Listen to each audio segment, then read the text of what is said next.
कोडरमा से माले लड़ेगा चुनाव। नमस्कार, न्यूज बाइस्कोप में आप सभी दर्शकों का स्वागत है। आपके साथ मैं हूं करिश्मा। भारतीय जनता पार्टी की ओर से सभी सीटों पर उम्मीदवारों की नाम की घोषणा हो गई है। कोडरमा से अन्नपूर्णा देवी को भारतीय जनता पार्टी ने चुनावी मैदान में उतारा है। माले की ओर से आज सूची सामने आई है और ऐसे में प्रत्याशी विनोद कुमार सिंह को माले ने चुनावी मैदान में उतारा है। अब मुकाबला कैसा होगा इसको हम समझने की कोशिश करेंगे। हमारे साथ हमारे सहयोगी रंजन जी मौजूद है। बातचीत करेंगे कि सभी की निगाहें टिकी हुई थी कि आखिर कोडरमा से माले से कौन आगे आता है। और आज माले की ओर से सूची भी सामने आई है। विनोद कुमार सिंह जो वर्तमान में बगोदर के विधायक है, वही चुनावी मैदान में उतरेंगे। क्या लगता है मुकाबला कैसा होगा? देखिए, मुकाबला नजदीकी होगा, क्योंकि अगर हम कोडरमा लोकसभा क्षेत्र की बात करें तो वहां पर CPIML का जो है एक इतिहास रहा है और उसके कैंडिडेट जो हैं वो अक्सर चुनाव लड़ते रहे हैं और चुनाव में उन्हें जन समर्थन भी अच्छा मिला है। तो इससे लगता है कि मुकाबला नज़दीकी होगा। हालांकि अगर हम पिछला चुनाव जो लोकसभा का 2019 में हुआ था, उसमें अन्नपूर्णा देवी ने एक बड़ी जीत जो है वो दर्ज की थी। लगभग 4.5 लाख से ज़्यादा मतों से उन्होंने जीत हासिल की थी। लेकिन इस बार जबकि एक ही आपको विपक्ष का साझा गठबंधन अगर रहता है और विनोद सिंह खुद बगोदर से जो है वो विधायक हैं, उनकी अपनी एक छवि है और इसके अलावा जो ये जो क्षेत्र है यहाँ पर CPIML का अपना एक समर्थक वर्ग भी है। तो उस हिसाब से मुकाबला जो है नज़दीकी होने की संभावना आपको दिखती है। अगर हम इस पीछे की तरफ जाएं तो देखिए, अगर 2019 की हम बात करें तो वहाँ पर जो अन्नपूर्णा देवी ने पराजित किया था वो किया था बाबूलाल मरांडी को, जो तब JVM में थे, अब उन्हीं की पार्टी के प्रदेश अध्यक्ष हैं और बाबूलाल मरांडी का समर्थन अब अन्नपूर्णा देवी के साथ है। तो ये अन्नपूर्णा देवी के लिए एक प्लस पॉइंट है। लेकिन दूसरी तरफ अगर आप देखें तो वहां पर तीसरी पोजीशन पर पिछली बार भी CPIML के ही प्रत्याशी राजकुमार यादव रहे थे। राजकुमार यादव लगातार वहां पर लोकसभा चुनाव लड़ते रहे हैं, कई बार दूसरे स्थान पर भी आए, लेकिन जीत उन्हें नहीं मिल सकी, लेकिन वो फाइट में रहते रहे हैं। तो इससे ये पता चलता है कि कोडरमा में माले का एक अपना जो है वोट है, उसका एक बेस वहां पर बना हुआ है। अब जबकि ये गठबंधन हुआ है, इंडी गठबंधन के तहत विनोद सिंह चुनाव लड़ते हैं, अगर सभी का समर्थन जो है दिल खोल कर मिलता है तो एक नजदीकी मुकाबला देखने को मिल सकता है वहां पर। भारतीय जनता पार्टी ने अन्नपूर्णा देवी को आगे किया। आपने कहा कि 2019 में अन्नपूर्णा देवी भारी मतों से जीत हासिल की थी, तो क्या लगता है यहाँ पर जब विनोद कुमार सिंह को आगे किया गया है तो क्या एजेंडा उनका होगा? क्योंकि अन्नपूर्णा देवी कई एजेंडा के साथ लोगों के बीच में जाती है और माले विधायक कई मुद्दों को लेकर अपनी बात को रखते हैं। तो क्या लगता है उनका एजेंडा क्या हो सकता है? क्योंकि आज उन्होंने प्रेस वार्ता कर एजेंडा के बारे में भी बताया है। देखिए, उनका एजेंडा भी वही होगा जो कि इंडी गठबंधन का एजेंडा इस चुनाव में है। वैसे जहां तक विनोद कुमार सिंह की बात है, साफ सुथरी छवि है, इसका फायदा उनको जरूर मिलेगा। वो चुनाव को रोचक तो बनाएंगे ही, लेकिन जीत मिलती है या नहीं मिलती है ये तो फिर 4 जून को ही पता चलेगा। लेकिन जो मार्जिन है वो बहुत बड़ा है। 4.5 लाख से अधिक से जो है अन्नपूर्णा देवी जीती थी। अब उसमें बाबूलाल मरांडी का जो एक इस एरिया में प्रभाव रहा है कोडरमा में, क्योंकि वहां से उन्होंने लोकसभा के चुनाव लड़े हैं, सांसद बने हैं वहां पर। इसके अलावा इसी क्षेत्र में जो विधानसभा है वहां से जो है धनवार से वो आपको विधायक हैं। तो एक प्रभाव उनका इस क्षेत्र में है, तो वो भी अब अन्नपूर्णा देवी के साथ ऐड ऑन हो जाएगा, वो जुड़ जाएगा।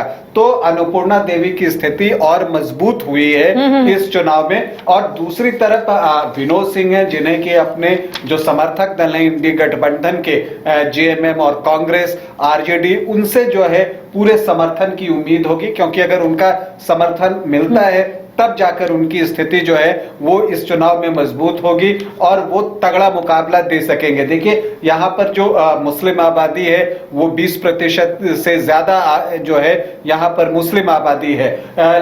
लेकिन अब देखिए, ये देखना है, ये भी चर्चा हो रही है कि अगर AIMIM जो है कैंडिडेट झारखंड में देती है तो जो कुछ लोकसभा क्षेत्र होंगे जहां वो दे सकती है अपने उम्मीदवार, तो उसमें राजमहल के बाद कोडरमा का नाम भी आता है कि हो सकता है कि कोडरमा से भी उनके प्रत्याशी हो। तो अगर वो आते हैं तो वो कितना वोट में सेंधमारी कर पाते हैं, तो बहुत सारी चीजें अब आने वाले वक्त में साफ होंगी। लेकिन मुकाबला जो है वो नजदीकी होते चला जा रहा है। इसके अलावा ये भी देखना होगा कि जयराम की पार्टी से जो कैंडिडेट आते हैं वो किसका वोट ज्यादा काटते हैं, क्योंकि देखिए ऐसा नहीं कि वो सिर्फ एक तरफ का वोट काटेंगे, जो भी होंगे वो दोनों तरफ का वोट जो है वो काटते हैं। इसके अलावा यहाँ मतलब वहां पर त्रिकोणीय मुकाबला हो सकता है, त्रिकोणीय हो पाएगा इसमें मुझे संदेह है। मुझे लगता है कि आमने सामने की ही लड़ाई होगी और वो बीजेपी और CPI-ML के बीच ही होगी, मतलब अन्नपूर्णा देवी और विनोद सिंह के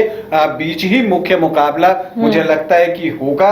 अब इसमें यह हो सकता है कि जो जयराम की पार्टी से कैंडिडेट अगर वहां पर होता है तो वो कितना वोट जो है वो काटते हैं और किसे ज्यादा नुकसान पहुंचाते हैं। अच्छा, आपने यहाँ पर राजकुमार यादव का नाम लिया, आपने कहा कि CPI-ML का वहां पर पकड़ बहुत अच्छा है और ऐसे में विनोद कुमार सिंह को इस बार माले जो है वो आगे किया है। तो क्या लगता है पिछले बार क्या चुनौतियों का सामना जो है वो राजकुमार यादव को करना पड़ा था और इस बार विनोद कुमार सिंह को वो दोहराना नहीं पड़ेगा, ये कुछ पता चल रहा है क्या वहां से? देखिए कोडरमा में कई बार जो है अगर पिछले 1-2 चुनाव की आप बात करें तो वहां ट्रायंगुलर फाइट देखने को मिलता था। जैसे अगर हम पिछली बार बात करें तो बाबूलाल मरांडी तो विपक्ष के साझा कैंडिडेट थे, तो तीसरा कोण वहां पर जो है वो राजकुमार यादव बना रहे थे, CPI-ML जो है वो बना रहे थे। इसी तरह से 2014 में रविंद्र कुमार राय जो हैं वो बीजेपी के कैंडिडेट थे, तो वहां राजकुमार यादव दूसरी पोजीशन पर थे, लेकिन तिलकधारी सिंह तीसरी पोजीशन पे थे कांग्रेस के। तो वहां पर भी एक ट्रायंगुलर फाइट देखने को हमें मिला है। तो वो वोट जो है वो कटता है जब तीसरा कोण आता है और वो अपने हिस्से का वोट काटता है। तो जैसा मैं हमेशा कहता हूं कि लगता है कि किसी एक पार्टी का वोट कट रहा है, लेकिन वो कटता दोनों तरफ का है। ये अलग बात है कि किसी पार्टी का ज्यादा किसी का कम हो सकता है, लेकिन वोट कटता जरूर है दोनों ही पार्टी का। और इसी तरह से आप देखते चले जाएं तो पीछे, लेकिन हाँ ये है कि यहाँ पर CPI-ML का एक प्रभाव तो रहा है। और यहाँ पर अभी भी देखिए बगोदड़ में जो है विनोद कुमार सिंह जो है वहां से MLA हैं, तो इस प्रभाव का वो कितना उपयोग कर पाते हैं। अगर आप विधानसभा चुनाव में अगर चले जाइए और बगोदड़ की बात कीजिए तो वहां पर विनोद कुमार सिंह ने लगभग 1 लाख के आसपास जो है वो मत लाई थी और 14,500 की उनकी जीत थी। विधानसभा की मैं बात कर रहा हूं, लेकिन लोकसभा का चुनाव कई बार जो है वो अलग होता है। जो बीजेपी का मोदी फैक्टर होता है वो काउंट करता है, क्योंकि अगर आप 2019 के लोकसभा चुनाव में चले जाएं और वहां अगर आप बगोदड़ की बात करें तो वहां पर 1,34,909 वोट जो है वो बीजेपी को आ गए थे, मतलब 1,34,000 और JVM को 26,481 और माले को 34,225। तो बहुत बड़ा फासला हो जाता है। तो ये चीज देखना होगा कि अब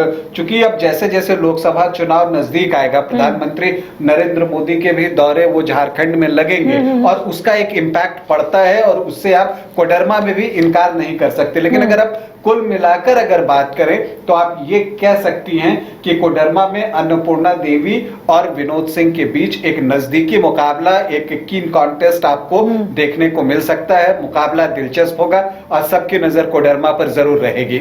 तो देखिए इंडिया गठबंधन की ओर से जो फॉर्मूला इस बार तैयार किया गया है वो यही है 7-5-1-1, यानी कि 7 पर कांग्रेस चुनाव लड़ेगी, 5 पर झारखंड मुक्ति मोर्चा चुनाव लड़ेगा, आरजेडी 1, हालांकि आरजेडी लगातार 2 सीटों पर दावा करती हुई नजर आ रही है। वहीं अगर माले की बात करेंगे तो माले 1 सीट पर चुनाव लड़ेगा और ऐसे में विनोद कुमार सिंह को इस बार माले की ओर से चुनावी मैदान में उतारा गया है। उनके ऑपोजिट में अन्नपूर्णा देवी होंगी, क्योंकि भारतीय जनता पार्टी की ओर से अन्नपूर्णा देवी को चुनावी मैदान में उतारा गया है। हालांकि अभी जयराम की जो पार्टी है यानी कि JBKSS, उनकी ओर से भी फिलहाल प्रत्याशी के नाम की घोषणा नहीं हुई है। सभी की नजर टिकी हुई है कि आखिर कोडरमा में आने वाले समय में क्या कुछ चीजें स्पष्ट होगी। तमाम अपडेट हम अपने दर्शकों को देंगे। फिलहाल मुझे और सहयोगी को दे इजाजत। नमस्कार।